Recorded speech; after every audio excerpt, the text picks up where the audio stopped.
let me say this. The UN is not the problem. Let's understand that. The problem arises from the fact that some member states of the United Nations feel that they can freely and wantonly violate the Charter and violate international law, and that they can walk away from it. The UN, the role of the UN is to bring people together and to encourage and support them in honoring their obligations under the Charter, in promoting peace and stability in the system. But the UN is not an enforcement agency. There are no means of enforcement. The UN works by encouraging and cajoling countries to do the right thing, to honor their obligations. When they make a choice, because that is what they do, make a choice to break the peace or to violate a commitment, it creates problems and issues for the system to work at its best and to deliver its commitments to people across the world. There's a requirement that all members remain faithful to the obligations they took on when they became members of the UN. Now, so that the question of the UN preventing wars is, there's a sense in which we have, thus far, World War III has not taken place. And no doubt that is in large measure due to the fact that the UN provides a platform for all countries to come and ventilate their issues, to provide a space for dialogue and negotiation that could save us from the scourge of war. Unhappily, we have situations going on currently where war is taking place. But certainly the situation in Ukraine is one that we regard as avoidable and unnecessary. It's an unlawful war.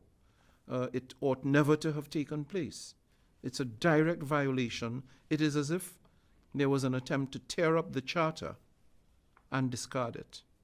Can I just ask you then quickly, when we talk about Ukraine, it is 2 years since the full-scale Russian invasion of the country. What is the role, what is the diplomatic role for the President of the General Assembly, for your team? Because as you say, war hasn't stopped. There are people suffering all the time. It's still winter in eastern Ukraine. There's still a shortage of food reaching the places that need it most, that come out of the world's breadbasket that is Ukraine and Russia. So come on, give us some practical solutions to how the UN is helping here. Well, one of the things, as I said, the UN has no enforcement capacity. We are not an enforcement organization. We are an organization that's based on goodwill and dialogue and negotiation. Last week, there was an informal plenary discussing the situation in Ukraine because it's the 2-year anniversary. We are now into the 3rd year of the war. And at that time, I made a statement that was very clear, again condemning the invasion by Russia, calling for the immediate withdrawal of Russian troops, and for the recognition of Ukraine's borders in the context of international law. Now, that may sound to some like nothing, but it is at the very core of UN values and principles, because the whole basis on which the UN was founded is that sovereign states must recognize the territorial integrity of their neighbors and of all member states as a means of building strong, positive, friendly relations. That has been intercepted in the context of what Russia has done in the Ukraine.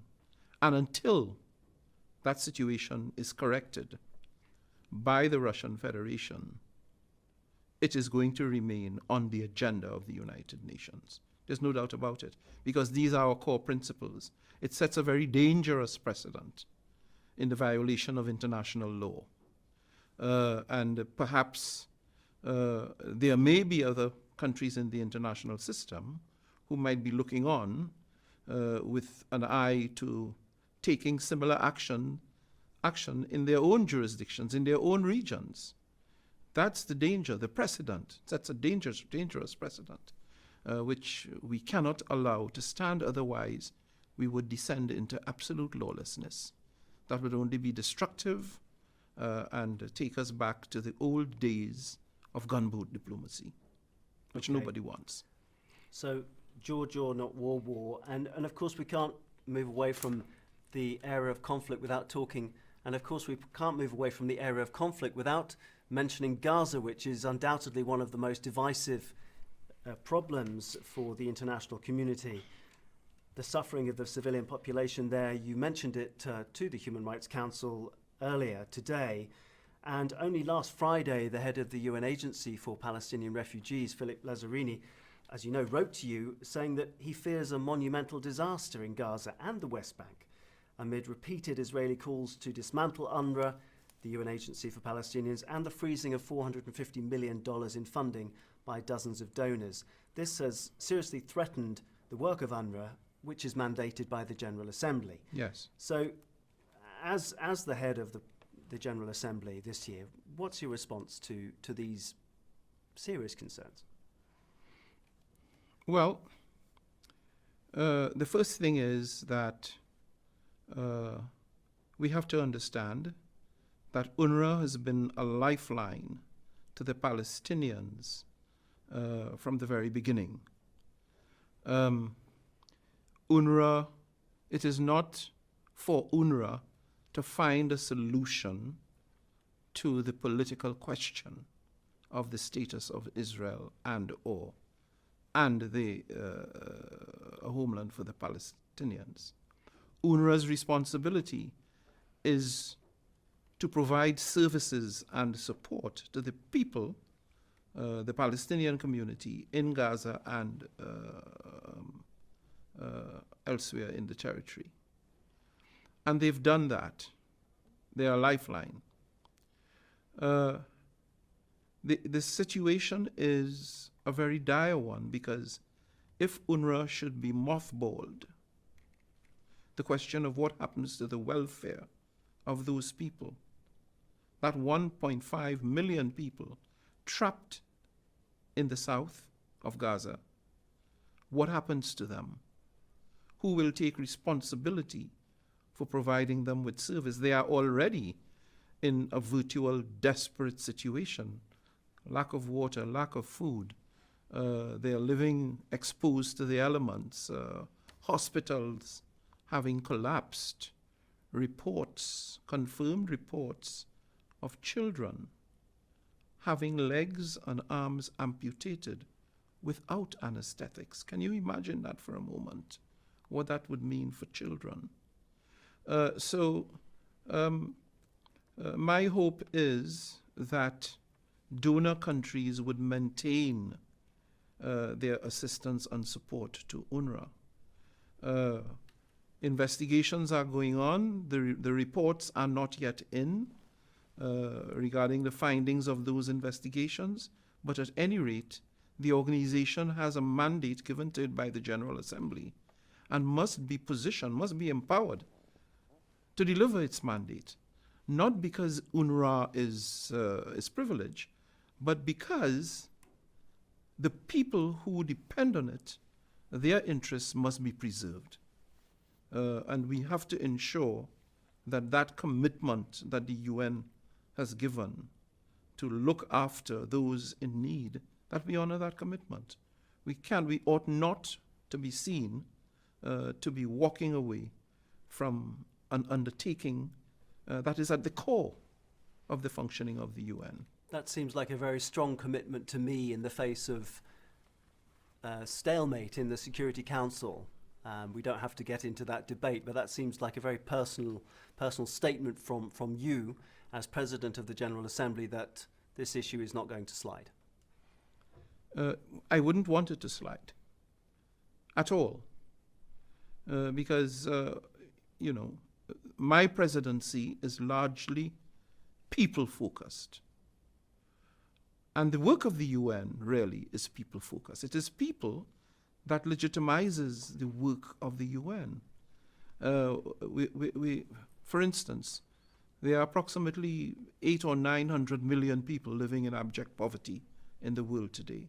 We've given them a commitment in the context of the Sustainable Development Goals that we would do something to reduce those numbers significantly by 2030.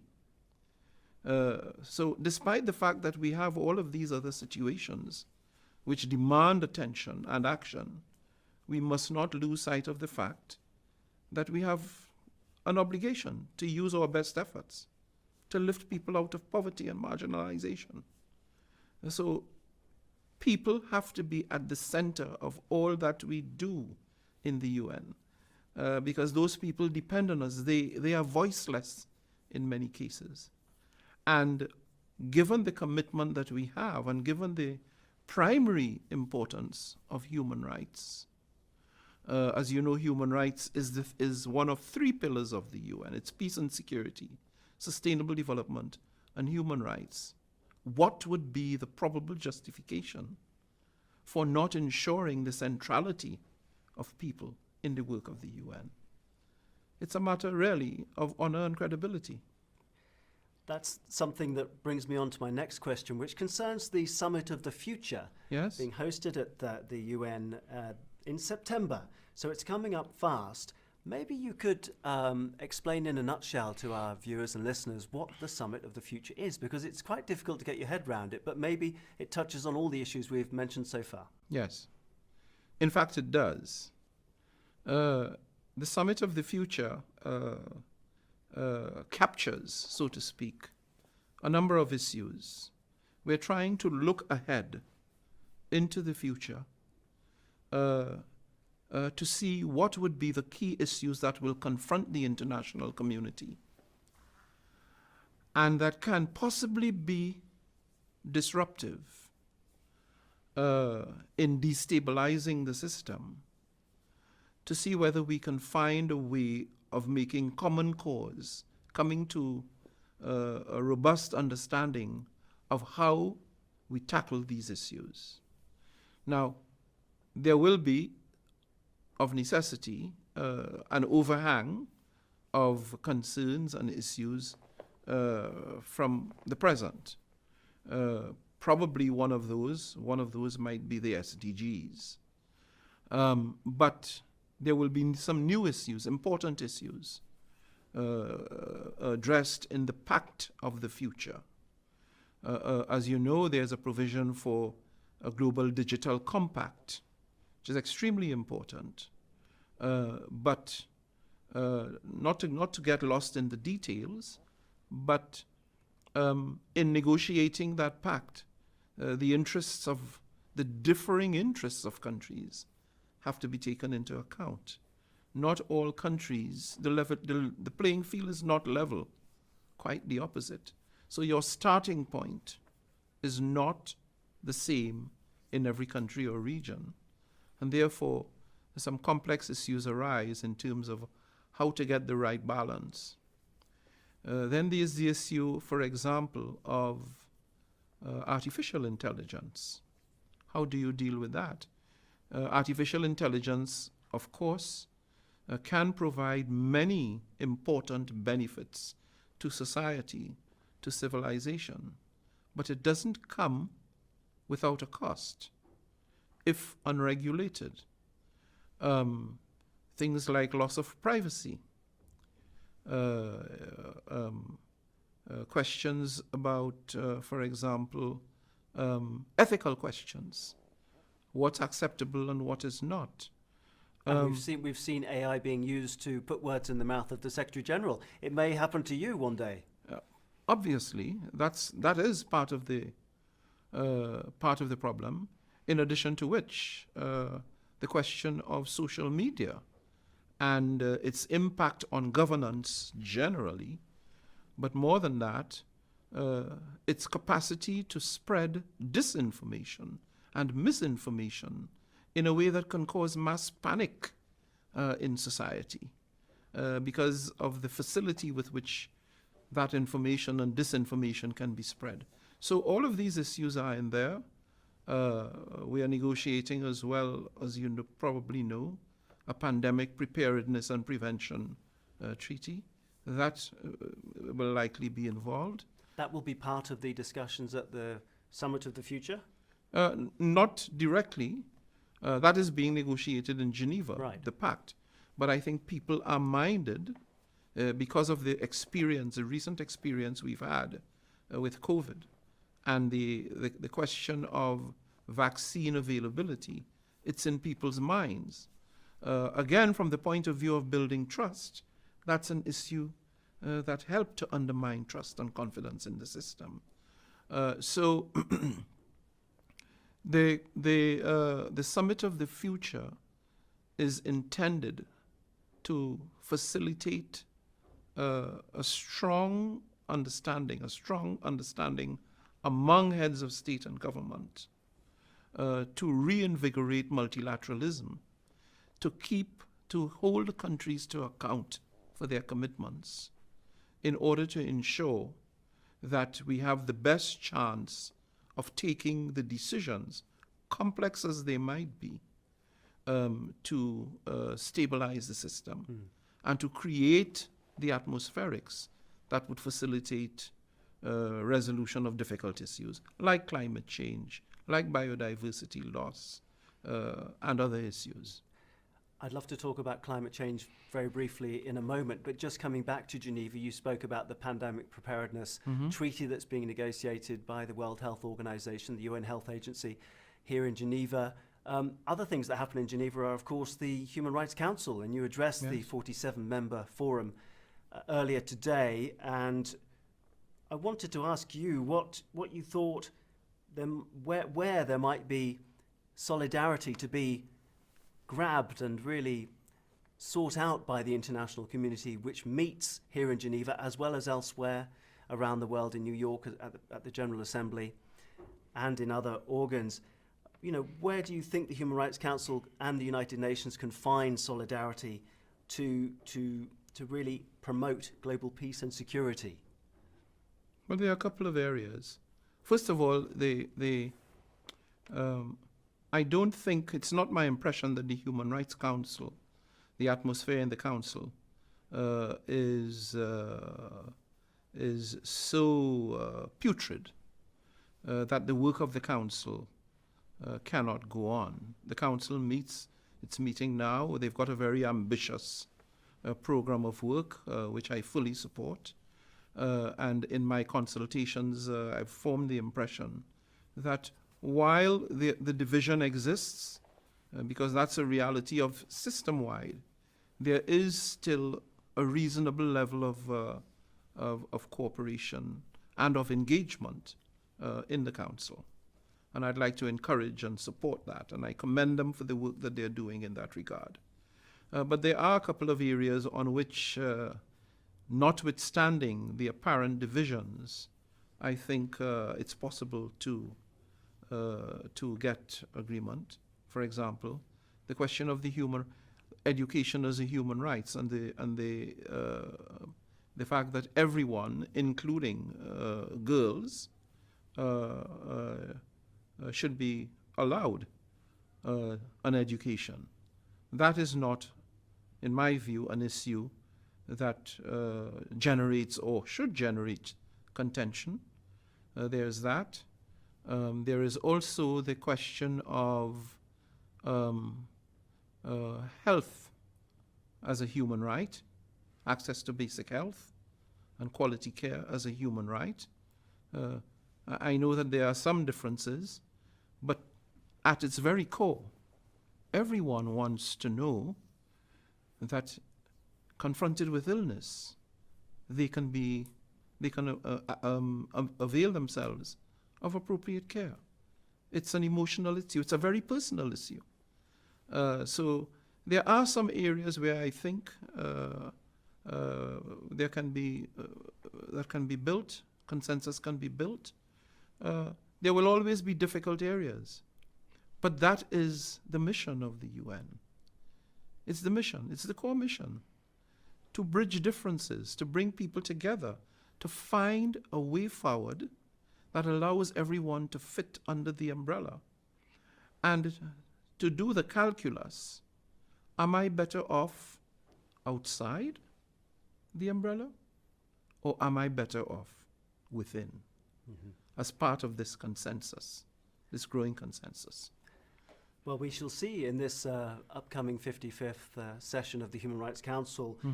And talking about fundamental rights, well, climate is one of them, isn't it? The right to a climate that is not going to kill you, that's not going to cause you, make you lose your home, and that's going to be able to provide you with work. And this comes amid increasing climate-related challenges and disasters, which, and you come from Trinidad Tobago, so you know about the small island states' issue with rising waters. It's existential. So how do you believe that countries can enhance their resilience, and what steps would you like to see the UN system take to support these efforts? We've already started to take steps. The General Assembly agreed several weeks ago, 4 or 5 weeks ago, I think it was, to a high-level meeting on September 25th of the year during high-level week to address specifically the issue of sea level rise in the context of climate change that is particularly impacting small island developing states, but not just small island developing states, low-lying countries with low-lying coastal areas as well. I have made this issue a headline issue in my presidency because it impacts a number of countries in different regions in the world, but also because I feel very strongly that these countries did not and do not contribute significantly to the problem of climate change. In fact, most of them have minuscule carbon footprints, yet they are confronted with some of the most dramatic impacts. You said it, and the possibility, the likelihood perhaps, of it becoming an existential threat. To a significant degree, countries like islands in the Pacific are confronting this reality. And so I felt it important enough that since the international law is silent, for example, on the status of countries that might be inundated, what happens to their sovereignty? What happens to their membership of the United Nations? Can they exercise the obligations they need to exercise if their territory has disappeared under the water? And what's the latest on that? Well, that's what the negotiation will produce.